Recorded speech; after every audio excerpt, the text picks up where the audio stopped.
Supta Padangusthasana in the Ashtanga Yoga practice. I am going to do the full pose with the traditional count and a drishti, and then we're going to break it down into parts. So from downward dog,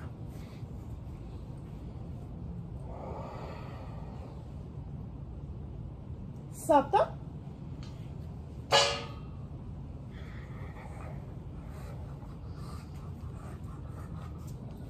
Ashta, Nawa, 5, 4, 3, 2, and 1. Desha, Yekadesha, 5, 4, 3, 2, and 1. Dvadesha, Trayodesha, Chaturdesha, Panchadesha, Shodesha, Saptadesha, 5, 4, 3, 2, and 1. Ashtadesha, Yekonam Vumshatihi, 5, 4, 3, 2, and 1. Vumshatihi, inhale.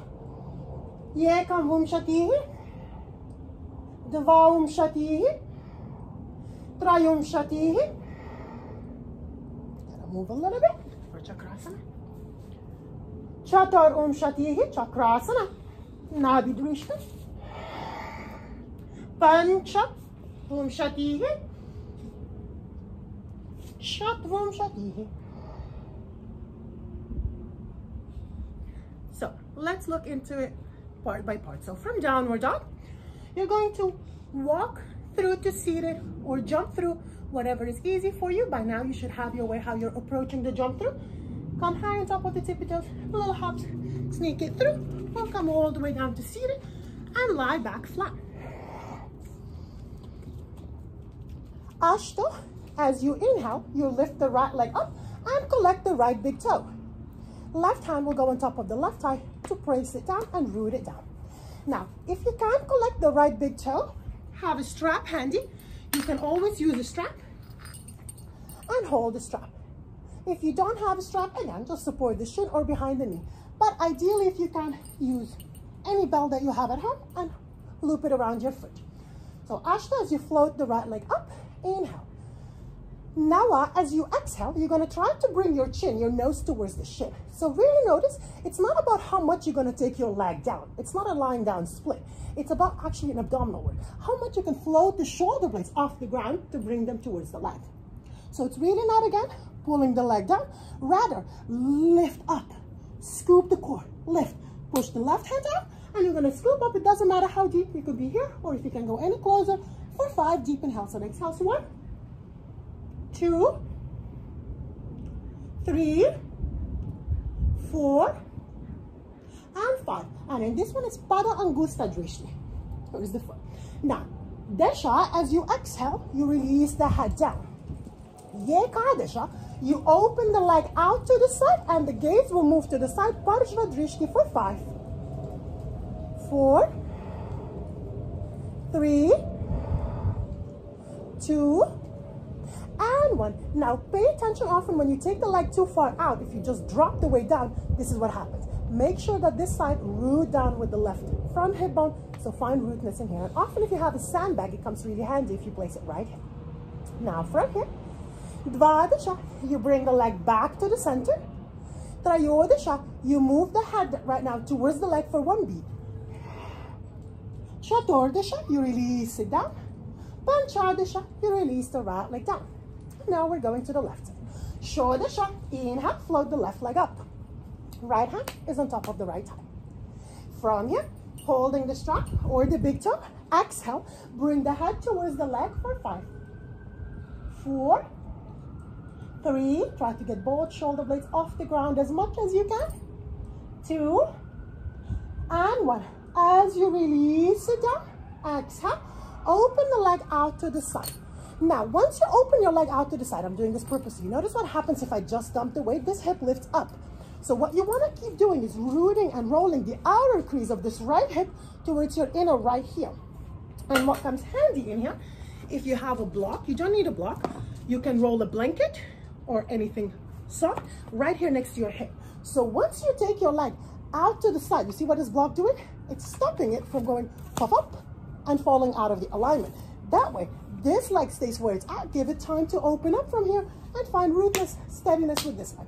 Parshva Drishti to the right side for 5, 4, 3, 2, and 1. Then slowly, you bring the leg back to the center. You exhale, bringing the chin towards the shin for a beat. Then release the head down. And then slowly release the leg all the way down. And then there's the Chakrasana roll.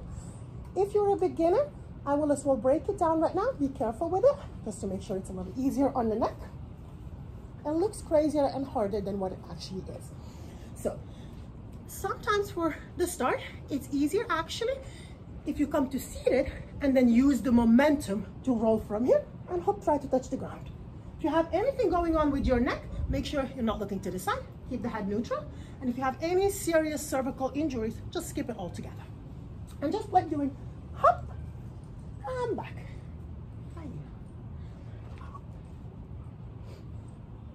And back. Now, palms are flat. You gotta push the floor away once the palms touch the ground.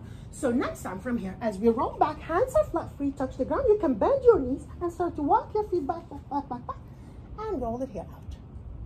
Another thing, make sure you don't have any hair clips, stuff like I do have right now, because it's going to enter your brain. So again, you can do it a little slower. To do it slowly, it's actually harder than if you use a little momentum in here to roll all the way back with it. Hoppa, and play it here. As you get more familiar with the movement, your hands, you want to really push that floor away. So you're not even actually putting any pressure on the head. So from here, as soon as the palms hit the ground, push, push, in order to land into kind of plank, or ideally chaturanga, but that will happen with consistency and regular practice. And again, doing it from a flat position, it's a traditional approach, is definitely harder than actually rolling into it from here, because you get a little momentum to float back, and all you really got to focus on, push that floor away. Let's do it traditionally from lying down. Breathe. And next inhale, start the movement. And then you continue into up time. And downward facing dog. And that will be basically Supta Padangusthasana A